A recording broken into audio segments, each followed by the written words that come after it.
Silas Vane didn't believe in coincidences. In the brutal hierarchy of the Chicago underworld, a coincidence was usually just a trap you hadn't spotted yet. He was a man who knew everything. Every cop on the payroll, every shipment coming into the docks, and every enemy plotting his downfall. But there was one thing he didn't know: the secret life of the woman scrubbing his floors. Clara Mitchell was invisible, quiet, efficient. But when Silas noticed she left the penthouse at exactly 8:14 p.m. every Friday, rain or shine, his paranoia took over. He loaded his weapon, dismissed his security, and followed her into the dark. He expected to find a rival gang. He expected to find a lover. But what he found in a crumbling building on the south side didn't just break his rules. It froze his blood cold. This is the story of how a Mafia kingpin fell to his knees. The rain in Chicago didn't wash the city clean.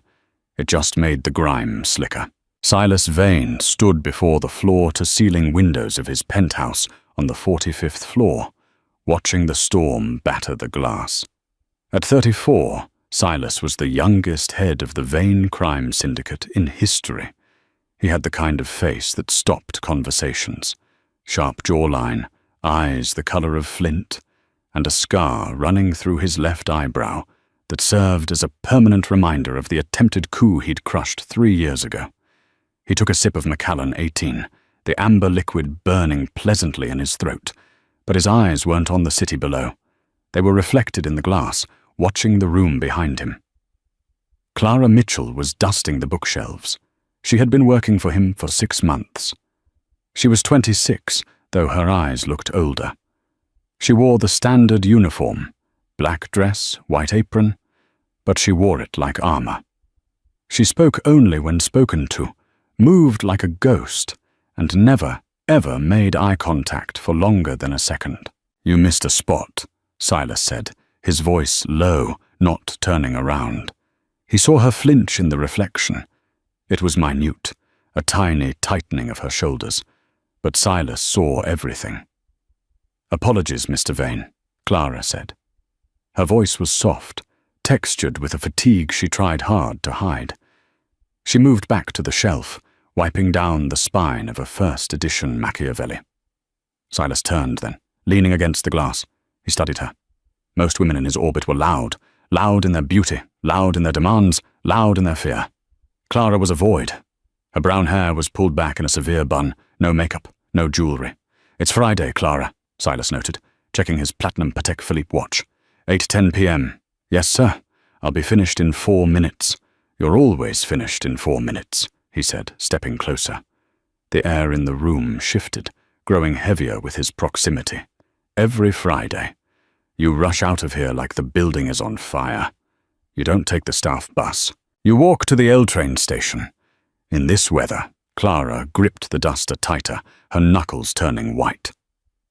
"I have personal obligations, sir. Unless you need me to stay." It was a challenge, wrapped in politeness.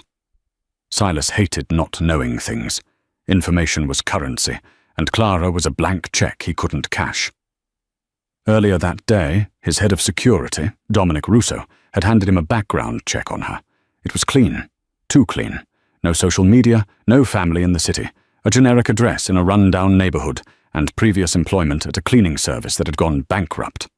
"No," Silas said, finishing his drink. "You can go." Clara nodded, relieved. "Thank you, Mr. Vane. Have a good evening." She placed the duster on the cart and walked toward the service elevator. Silas watched her go. He counted the seconds. 1, 2, 3. The elevator pinged. The doors slid shut. Silas set his glass down on the mahogany table with a sharp clack. He walked to his desk, opened the top drawer, and pulled out a matte black Beretta.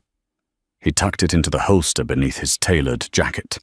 He grabbed his trench coat. "Dominic," he spoke into his earpiece. "Boss?" The voice crackled in his ear.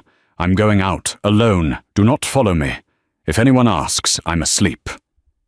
"Boss, with the heat from the Calabrese family right now. That's not smart. That's an order, Dom." Silas killed the connection. He wasn't going to let his guards spook her. He needed to see this for himself. He needed to know who Clara Mitchell really was. The Chicago wind cut through Silas's coat like a knife, but he barely felt it. He kept a safe distance, his black cap pulled low, blending into the throng of commuters rushing to escape the downpour. Clara was easy to track, but she was smart. She didn't walk in a straight line. She doubled back twice, checking her reflection in shop windows, pausing to tie a shoe that wasn't untied. She's running counter-surveillance, Silas realized, a cold thrill shooting through him.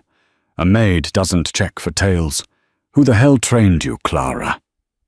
She descended into the subway station at Chicago and State. Silas waited until the last second to slip through the turnstiles, moving to the next car over so he could watch her through the connecting glass. She sat on the edge of her plastic seat, her hands clasped tightly over a worn canvas tote bag she had retrieved from her locker. She wasn't looking at her phone. She was staring at her hands, her lips moving slightly. Was she praying or rehearsing? The train rattled south, past the gleaming skyscrapers, and into the scarred landscape of the south side. The crowd thinned out. By the time the train screeched to a halt at 35th Street, only a few stragglers remained. Clara got off. Silas followed. The neighborhood was a grid of cracked pavement and flickering streetlights. This was territory disputed by the local street gangs and the fringes of the Calabrese outfit, Silas's sworn enemies. Why would she come here? Was she a mole? Was she delivering information on the Vane family to his rivals? His hand drifted toward his gun. If she met with a Calabrese soldier, he would kill them both. He couldn't afford mercy. Not now. Clara turned down an alleyway between a boarded-up pawn shop and a liquor store. Silas pressed his back against the brick wall, listening. The sound of a heavy metal door creaking open. Then silence. Silas peered around the corner. The alley was empty. He moved silently, his Italian leather shoes making no sound on the wet asphalt. He found the door. It was a heavy, steel reinforced service entrance to an old industrial laundry building that had been shut down years ago. It was locked. Silas didn't panic. He pulled a lock-picking set from his pocket, a skill his father had forced him to learn before he learned to drive. Within 30 seconds, the tumbler clicked. He drew his gun, pushed the door open, and stepped into the darkness. The smell hit him first. It wasn't the smell of rot or crime. It smelled of antiseptic, bleach and lavender. He was in a long concrete corridor. A single light bulb buzzed overhead. At the end of the hall, a heavy door stood slightly ajar, spilling a warm yellow light onto the concrete. Silas moved down the hall, weapon raised. He could hear voices now. "I brought the medicine," Clara's voice.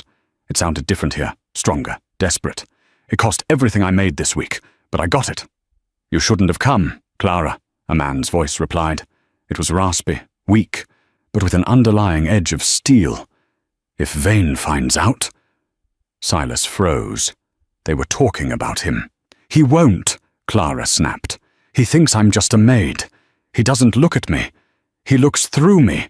He's arrogant, just like they said." Silas's jaw tightened. He crept closer to the door, peering through the crack. The room inside was shocking. It wasn't a gang hideout. It was a makeshift hospital room. The walls were covered in plastic sheeting. There was a heart monitor beeping rhythmically, an IV drip stand, and a hospital bed in the center of the room. Lying in the bed was a man. He was pale, gaunt, his face hidden behind an oxygen mask. His dark hair was matted against his forehead. Clara was standing over him, injecting something into his IV line. She brushed the hair off the man's forehead with a tenderness that made Silas's chest ache with a sudden, inexplicable jealousy. "We just need a little more time," Clara whispered to the man. "Then we can leave the city. We can disappear." "Clara," the man wheezed, pulling the mask down. "You're playing with fire. Silas Vane is a monster. If he knew I was alive—" Silas stepped into the room, kicking the door wide open. He leveled his gun at Clara's chest. "If I knew who was alive," Silas roared, his voice echoing off the concrete walls. Clara screamed, dropping the syringe. She spun around, placing her body between Silas and the man in the bed, shielding him. "Don't shoot!" she cried, her hands raised but shaking. "Please, God, don't shoot him!" Silas didn't look at her. He looked past her, at the man in the bed. The man slowly turned his head. His eyes met Silas's. They were the same flint grey, the same sharp jawline, though wasted away by sickness. Silas lowered his gun, his arm falling to his side as if the weapon suddenly weighed 1,000 pounds. The air left his lungs. He felt dizzy. "Impossible," Silas whispered. The man in the bed let out a dry, rattling laugh. "Hello, brother." It was Enzo Vane, Silas's younger brother, the brother who had supposedly died in a car explosion 5 years ago. The brother Silas had buried. The brother whose death had turned Silas into the cold, ruthless monster he was today. "You're dead," Silas said, his voice cracking. "I saw the body. I saw the car burn." "You saw what you needed to see," Enzo rasped. Silas looked at Clara. The fear in her eyes was gone, replaced by a fierce, protective defiance. "Who are you?" Silas demanded, stepping toward her. "Why are you keeping a dead man alive in a basement?" Clara lowered her hands, but she didn't step aside. "My name isn't Clara Mitchell," she said, her voice steady, "and I'm the only reason your brother is still breathing." Silas stood frozen, the hum of the medical equipment the only sound in the room. The revelation crashed over him like a tidal wave. "Enzo, alive. Explain," Silas commanded. He didn't shout this time. The quiet command was far more terrifying. "You have 10 seconds before I burn this building down with us inside." "I was a resident at Chicago Med," Clara said quickly. 5 years ago. I was the one on shift when the ambulance brought in a John Doe from a car wreck. He was burned, broken. The police report said the occupant of the car was incinerated, but they found him thrown clear of the wreckage in the ditch. "I signed the death certificate," Silas said, his eyes still locked on his brother. The coroner was paid off," Enzo interrupted, coughing violently. Clara immediately turned to adjust his pillows, her instincts as a healer overriding her fear of the gunman.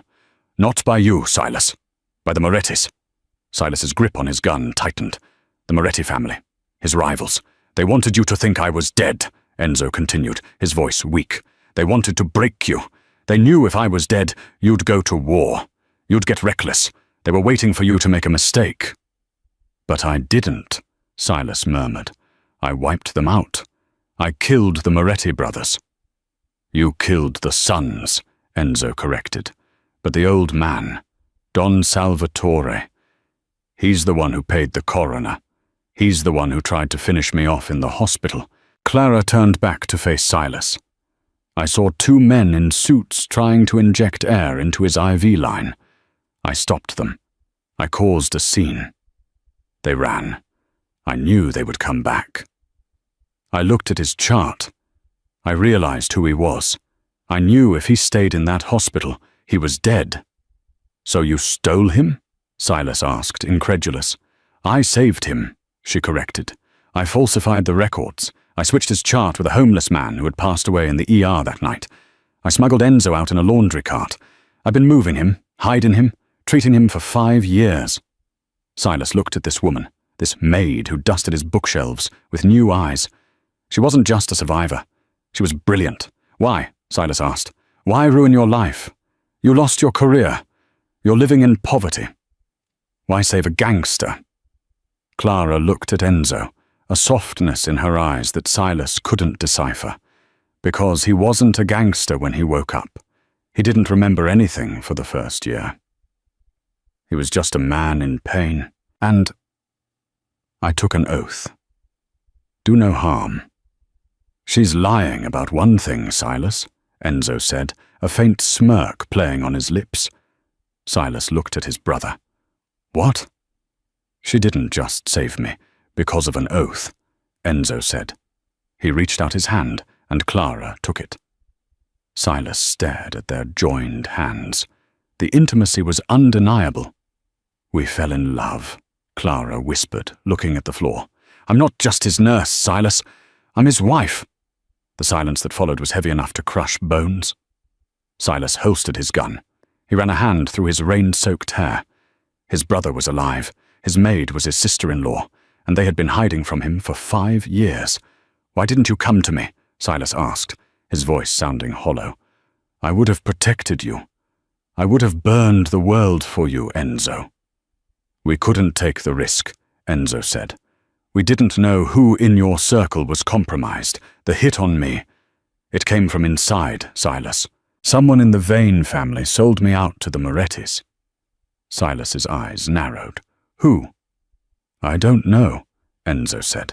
That's why we stayed dead. Until we could be sure. And are you sure now? Silas asked. No, Clara said. But we're out of time. His kidneys are failing. The medication I can buy on the black market isn't working anymore. He needs a transplant.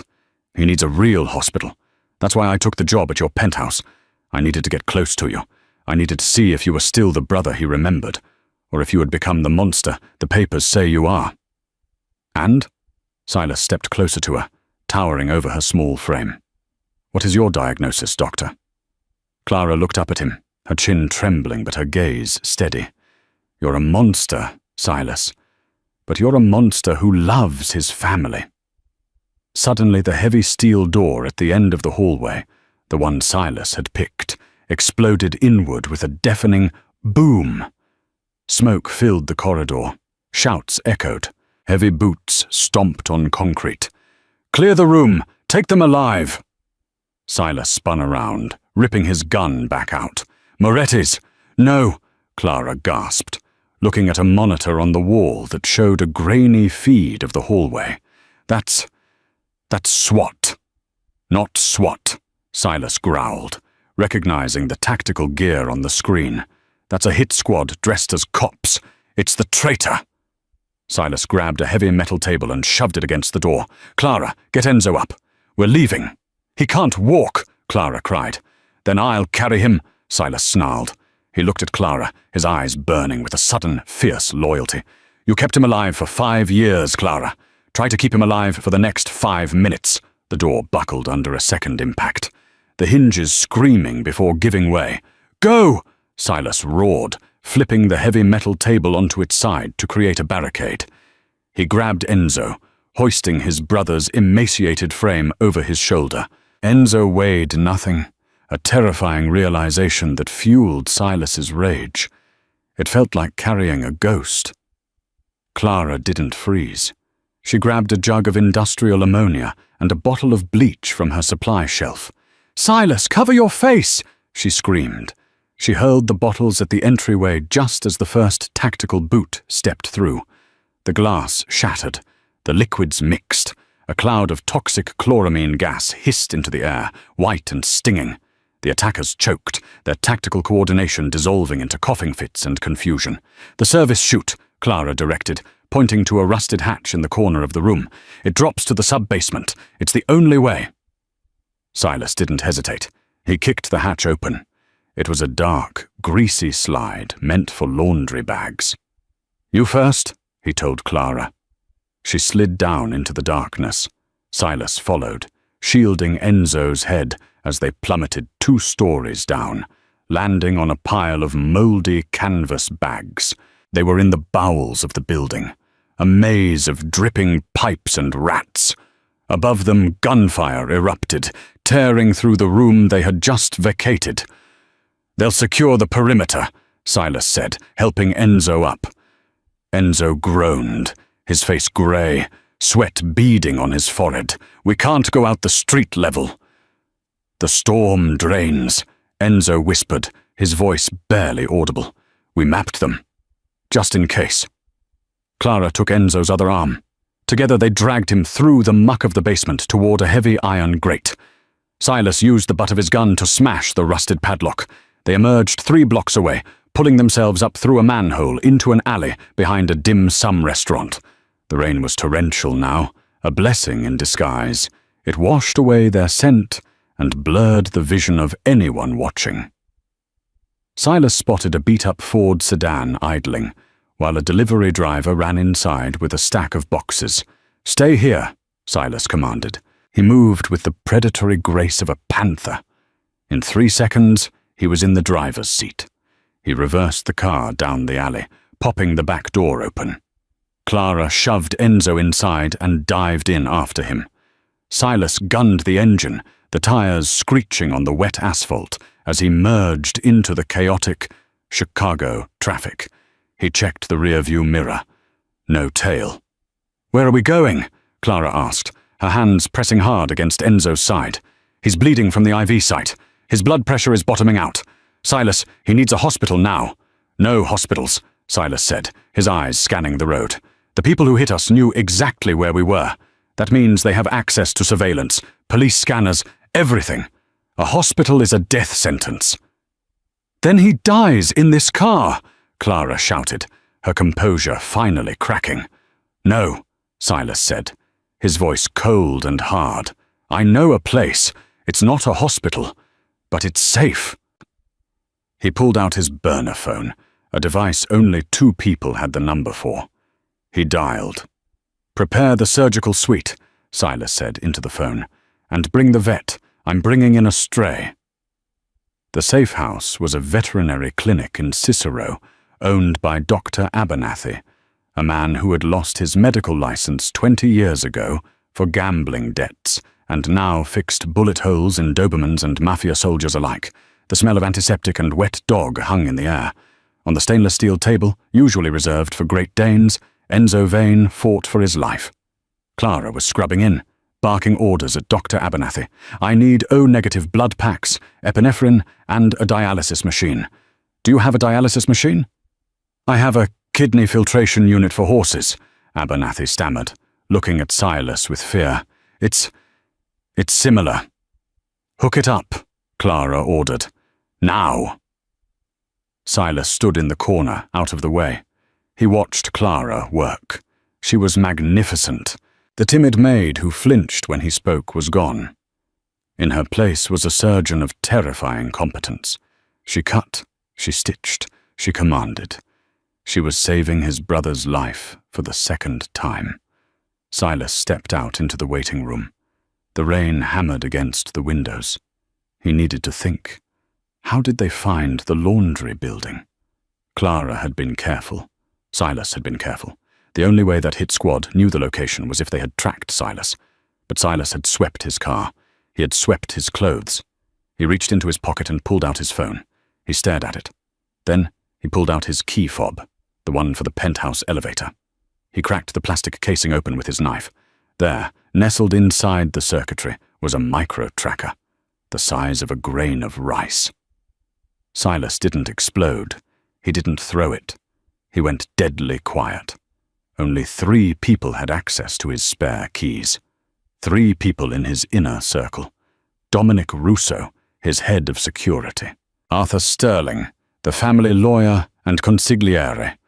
Julian Cross, his chief lieutenant, the money man. One of them was the traitor. One of them had sold Enzo to the Morettis 5 years ago, and one of them had tried to finish the job tonight. Silas needed to know who, and he needed to know tonight. He picked up the clinic's landline. He was going to run a canary trap. It was an old intelligence trick. Tell different lies to different suspects and see which lie comes back to bite you. "Call 1.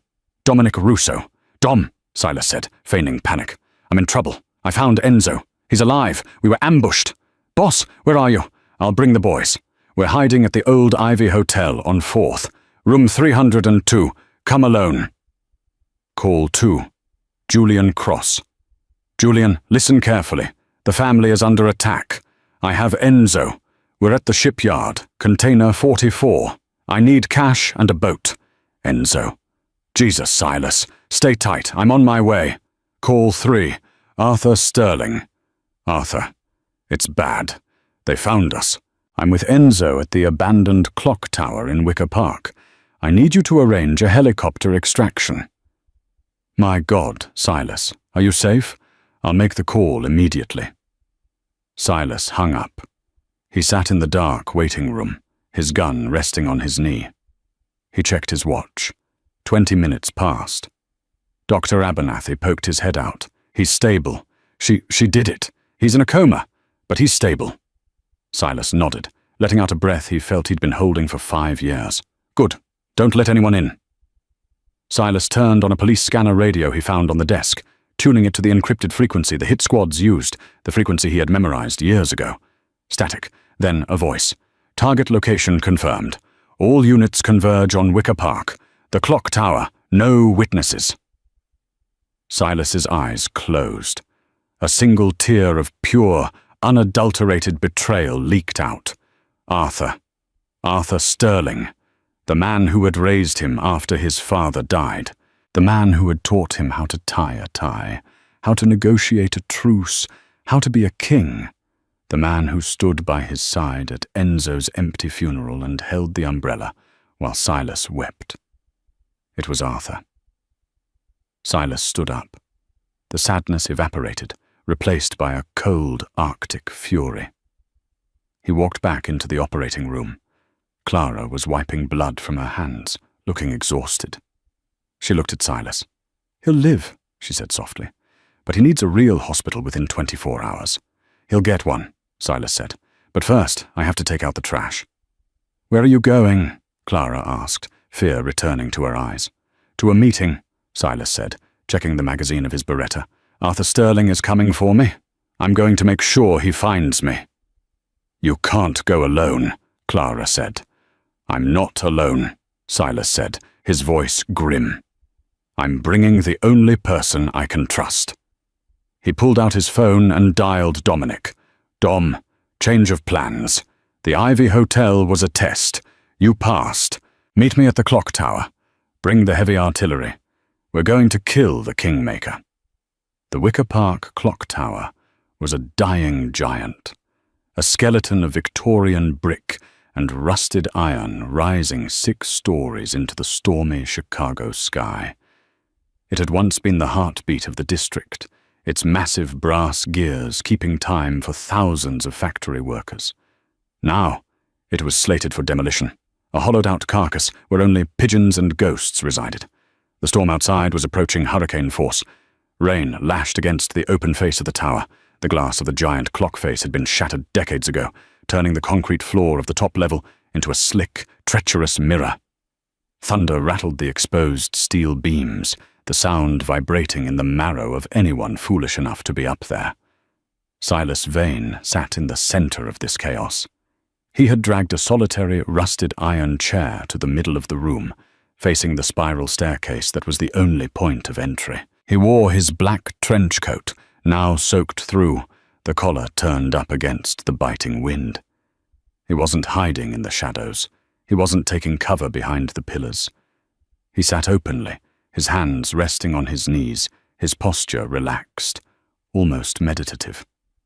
To an outsider, he looked like a man resigned to his fate. But Silas wasn't resigned. He was calibrating. He closed his eyes, listening to the rhythm of the storm. Underneath the howling wind, he heard it, the heavy metallic clang of the service door 4 floors down, then the purposeful stomp of tactical boots on metal stairs. Clang, clang, clang. They were coming. Silas didn't reach for the Beretta holstered under his arm. He didn't check the knife in his boot. He just waited, his mind drifting back to a memory from 20 years ago. He was 14, standing at his father's grave. It was raining then, too. Arthur Sterling had held the umbrella over him. Arthur had put a hand on his shoulder and said, "The world is going to try to eat you alive, Silas.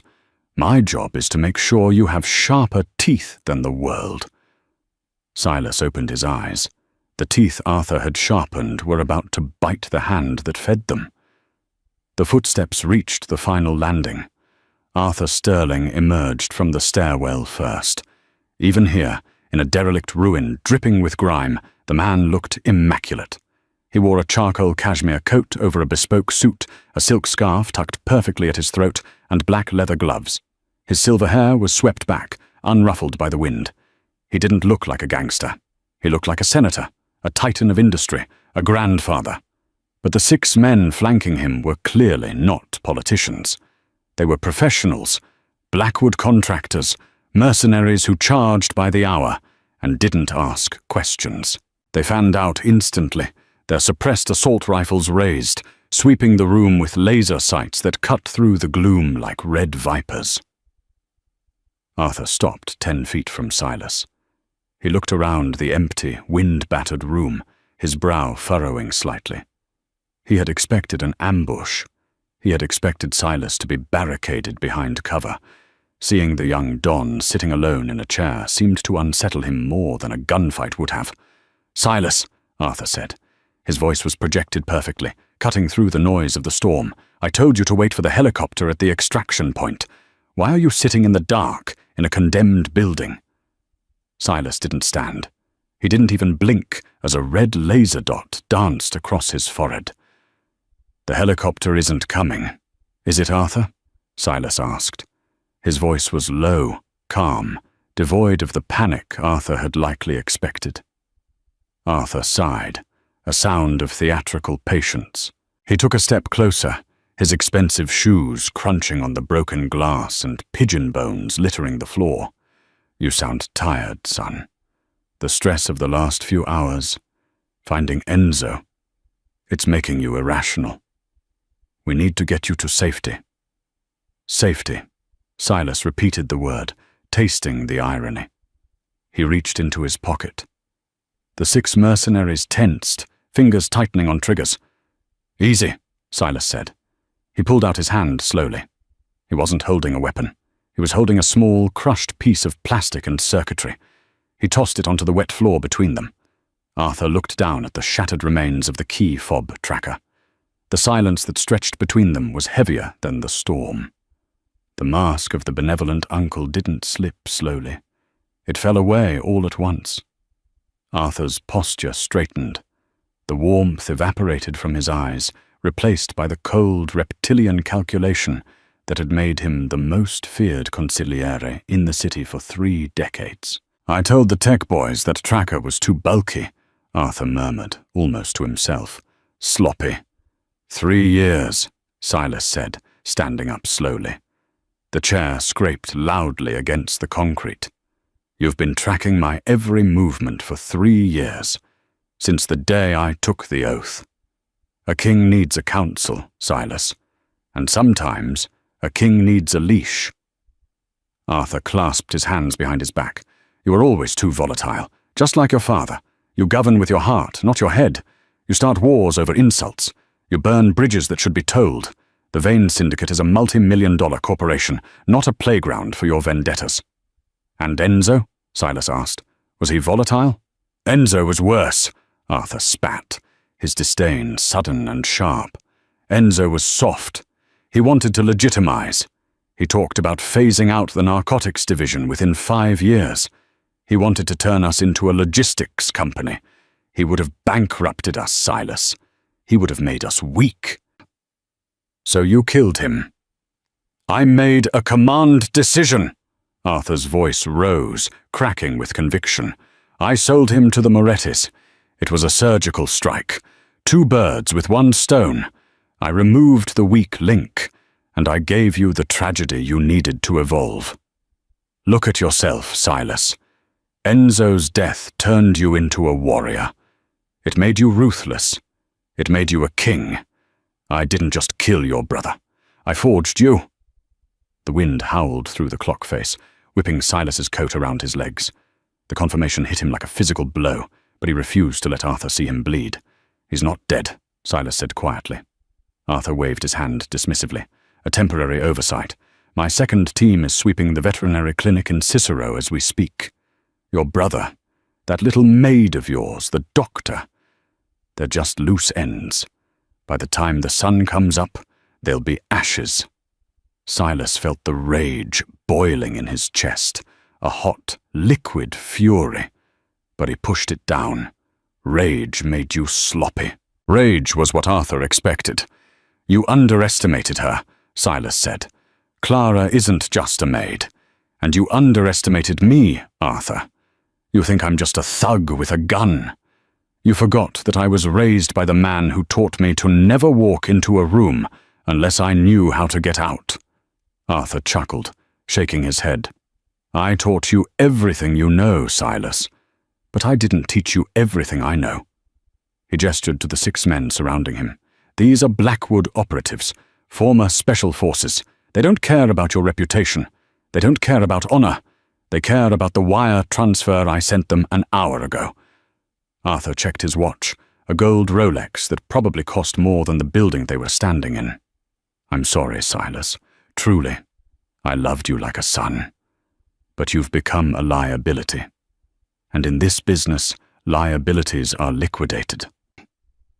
Arthur stepped back, turning his face away as if he couldn't bear to watch, though Silas knew it was just to protect his coat from the splatter. Kill him, Arthur commanded. Make it clean. The 6 mercenaries raised their rifles in unison, the barrels leveled at Silas's chest. Silas didn't move. He stared directly at the lead mercenary, a towering man with a scar running down his neck. Silas nodded. Once, click, the sound of 6 safety catches disengaging echoed in the room, but no shots were fired. Arthur frowned. He waited a second. 2 seconds. I said, kill him, Arthur shouted, spinning around to face his hired guns. The lead mercenary shifted his aim. He didn't lower the rifle. He simply pivoted 45 degrees. The red laser dot that had been on Silas's chest moved. It traveled across the wet floor, up the cashmere coat, and settled directly between Arthur Sterling's eyes. Arthur froze. His mouth opened, but no sound came out. He looked to his left. The 2nd mercenary had also turned. Then the 3rd. All 6 rifles were now pointed at the man who had hired them. They are Blackwood operatives. A deep, gravelly voice rumbled from the shadows of the support pillars, which means they're mercenaries, Arthur. They follow the money. Dominic Rousseau stepped out from the darkness. He was holding a pump-action shotgun, resting it casually on his shoulder. He walked over to stand beside Silas. You paid them 50,000 each, Dominic grinned, showing his teeth. Silas paid them 100, plus a bonus for not shooting me when I walked in. Arthur staggered back, his heels catching on the debris. The color drained from his face, leaving him looking grey and old. The arrogance, the patrician confidence, the master strategist persona. It all shattered. No, Arthur whispered. No, this is impossible. You taught me to anticipate my enemy, Arthur, Silas said, walking slowly toward his mentor. I knew you wouldn't come alone. I knew you'd hire outside muscle because you couldn't trust the family soldiers to kill me. So I bought the market. Arthur looked around wildly. He was trapped. Behind him was the gaping hole of the clock face and a 60-foot drop to the pavement. In front of him, the wolf he had raised. Silas, Arthur stammered, holding up his hands. Silas, listen to me. We can fix this. I have accounts in the Caymans. Millions. It's all yours. I'll leave the country. You'll never see me again. You sent a hit squad to a hospital, Silas said, his voice devoid of mercy. You tried to kill my brother twice. You tried to kill Clara. I did it for the family, Arthur screamed, backing up until his heels were on the precipice of the opening. Rain whipped against his back. I did it for you. You did it for yourself, Silas corrected. You wanted a puppet king, but you forgot to cut the strings. Arthur's eyes darted to his coat pocket. Desperation took over. He wasn't a fighter, but he was a survivor. In a blur of motion, he reached inside his coat for the snub-nosed revolver he always carried. He was fast, but Silas Vane was younger, stronger, and filled with the vengeance of 5 lost years. Before Arthur could level the gun, Silas lunged. He didn't strike Arthur. He grabbed him. Silas's hand clamped around Arthur's wrist, squeezing with the force of a hydraulic press. Crack! The sound of the bone snapping was sickeningly loud. Arthur shrieked, the gun clattering to the floor. Silas grabbed Arthur by the lapels of his cashmere coat and slammed him backward. Arthur's feet slipped on the wet concrete. He went over the edge, flailing, but Silas held him. Silas held him dangling over the abyss, suspended 60 feet above the dark, rain-slicked alley. Arthur clawed at Silas's hands, his legs kicking at the empty air. He looked up, his eyes wide with terror, staring into the face of the boy he had turned into a monster. "Silas, please!" Arthur begged, tears mixing with the rain on his face. "I'm your father. In every way that matters, I am your father." Silas leaned over the edge, staring down into the darkness, then back into Arthur's eyes. "My father is dead," Silas whispered, "and you're the one who killed his sons. Wait, don't—" Silas let go. He didn't watch him fall. He didn't need to see the end. He turned his back on the opening and walked away. A second later, there was a dull, wet thud from the alley below. Then silence. Only the wind remained. Silas stood there for a moment, adjusting his cuffs. He felt a strange lightness in his chest. The ghost of Arthur Sterling, the voice in his head that had critiqued his every move for a decade, was finally silent. "Dom," Silas said. His voice was steady. "Yeah, boss? Call Julian. Make sure the clinic is secure." Silas walked towards the stairs, stepping over the tracker he had crushed earlier. "I'm going to get my brother." 3 months later. The sprawling glass facade of the Vane Memorial Hospital reflected the morning sun, burning away the grey mist that usually clung to the Chicago skyline. To the public, the East Wing was closed for asbestos abatement and structural renovations. In reality, it was the most heavily fortified location in the state of Illinois. The hallway on the 4th floor was silent, save for the rhythmic, heavy breathing of the 2 armed guards standing outside room 402. They didn't blink when the elevator chimed. They simply nodded as Silas Vane stepped out. Silas looked different. The darkness that had clung to him like a second skin for the last 5 years had shifted. It wasn't gone. Silas was a man made of shadows, and he always would be. But the jagged, desperate edge of it had smoothed out. He wore a navy suit, tailored to perfection, but his tie was loosened, and he held a paper cup of black coffee instead of a gun. He pushed open the door to room 402. The room smelled of antiseptic, expensive lilies, and fresh espresso. It was less a hospital room and more a 5-star hotel suite, complete with mahogany furniture and a view of the lake. Silas sat in the leather armchair in the corner, unfolding a copy of the Chicago Tribune. He didn't need to read it. He knew what it said. But he enjoyed seeing the headline in print. "Prominent attorney Arthur Sterling found dead in tragic urban exploration fall." The article went on to describe Sterling's eccentric hobbies and how the police had ruled his death a misadventure at the condemned Wicker Park clock tower. There were quotes from the mayor praising Sterling's philanthropy. There were no quotes about the mercenaries, the tracking devices, or the broken wrist. "Well, you know," a voice rasped from the bed, breaking the silence. "You could just buy the newspaper company and have them print whatever you want. It would save you the trouble of planting evidence." Silas lowered the paper, a slow smirk spreading across his face. Enzo Vane was sitting up, propped against a mountain of pillows. He was still thin, the sharp angles of his face a lingering testament to his years in the dark, but the ghostly pallor was gone. His skin had color, a healthy, living flush. The dialysis machine that had been his constant companion for weeks was gone. "I'm considering it," Silas said, folding the paper, "but I enjoy the challenge of a cover-up. How are you feeling?" Enzo took a sip of water, his hand steady. "Like I have a new kidney."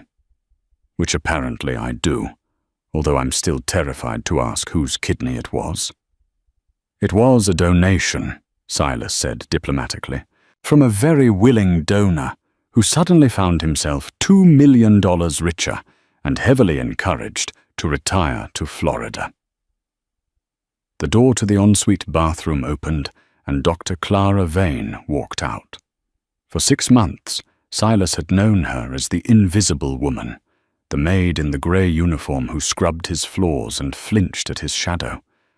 Seeing her now, it was hard to reconcile that image with the woman standing before him. Clara wore a pristine white lab coat over a silk blouse.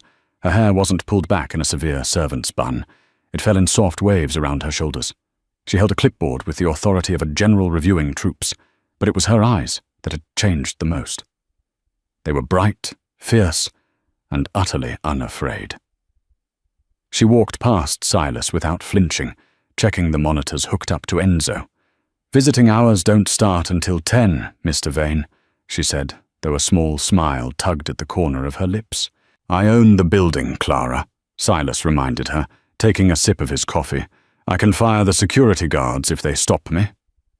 "And I'm the chief of surgery for this department," she countered, writing something on Enzo's chart. "In this room, I outrank you. If you stress my patient, I'll have you escorted out. Security answers to the doctor, not the donor." Silas chuckled. It was a deep, rusty sound that he was still getting used to using. "Point taken, doctor." He watched them for a moment, the way Clara's hand lingered on Enzo's shoulder, the way Enzo leaned slightly into a touch. It was an intimacy forged in fire. They had lived in a basement for 5 years, hunting rats and dodging death, bound together by a secret that should have killed them both. Silas felt a pang in his chest. It wasn't jealousy. It was a hollow, aching realization of what he had sacrificed to keep them safe. "We need to talk," Enzo said, his tone shifting. The playfulness vanished, replaced by the seriousness of the brother Silas remembered. "Dominic was here earlier. He told me about the Calabrese family." Silas's expression hardened. "Dominic talks too much." "He told me they're moving on the south side," Enzo pressed. "They know Arthur is gone. They smell blood in the water. They think the Vane family is in chaos." "Let them think it," Silas said calmly. "It makes it easier when I crush them." "Silas," Enzo said, leaning forward, wincing slightly at the pull of his stitches. I can't come back. I know you cleared my name. I know you fixed it. So the official story is that I've been in a coma in a private Swiss clinic for 5 years. But I can't be your underboss anymore. I can't do the violence. Not after what Clara did to keep me alive." Clara gripped Enzo's hand, her knuckles white. She looked at Silas, her eyes pleading. She was ready to fight him. She was ready to defend Enzo from his own brother if she had to. Silas stood up. He walked to the window, looking out at the city he ruled. He looked at the L train rattling in the distance, the same train Clara used to take to the safe house. "I know," Silas said softly. He reached into the inside pocket of his jacket and pulled out a thick manila envelope. He walked back to the bed and tossed it onto the blankets. Enzo frowned, picking it up. He opened the flap and slid out the contents.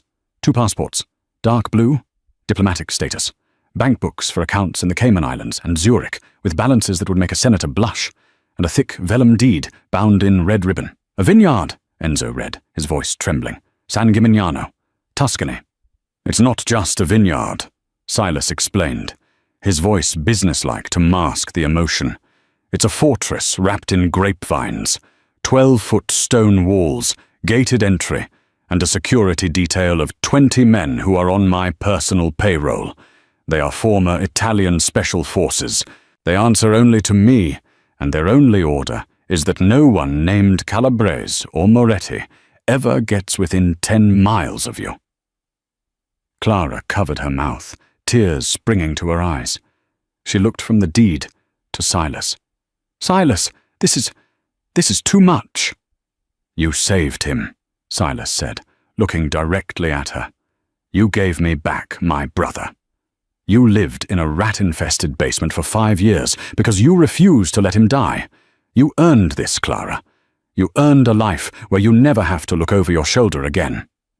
Enzo looked at the papers, then up at his brother. The realization hit him. "You're not coming," Enzo said. It wasn't a question. Silas buttoned his jacket, smoothing the lapels. "Someone has to stay and hold the line, Enzo. If I leave, the Calabrese family takes the city. They'll come looking for you, no matter where you hide. The only way you stay safe is if I stay here and remind them why they should be afraid of the dark. You'll be alone," Enzo whispered. "Silas, you've been alone for 5 years. You don't have to be the monster anymore." Silas walked to the door. He paused, his hand on the handle. He looked back at them, the two people he loved most in the world, bathed in the warm morning light of the hospital room. They were the light. He was the shadow that protected it. "A king is always alone, brother," Silas said, his voice steady and final. "It's the price of the crown. But at least now, I sleep at night. Because I know you're safe." He opened the door and stepped out before they could see the crack in his armor. In the hallway, Dominic Rousseau was waiting. He was leaning against the wall, chewing on a toothpick, a tablet in his hand. "They take the deal?" Dominic asked. "They took it," Silas said, walking briskly towards the elevator. "Have the jet prepped. I want them wheels up by midnight. And tell the security team in Tuscany that if a single hair on their heads is harmed, I will fly over there and skin every guard alive." "Understood," Dominic said, falling into step beside him. He glanced at Silas. "So what now, boss? We got a meeting with the union reps at noon, and the Calabrese crew is parking trucks in our territory by the docks." The elevator doors slid open. Silas stepped inside, catching his reflection in the polished steel. He didn't see the tired, broken man who had chased a maid into the rain. He saw the Alpha. He saw the king. He adjusted his cuffs, his eyes turning cold and sharp, the flint grey returning to steel. "Call the boys, Dom," Silas said as the doors closed, sealing him back into his world. "Let's go to work."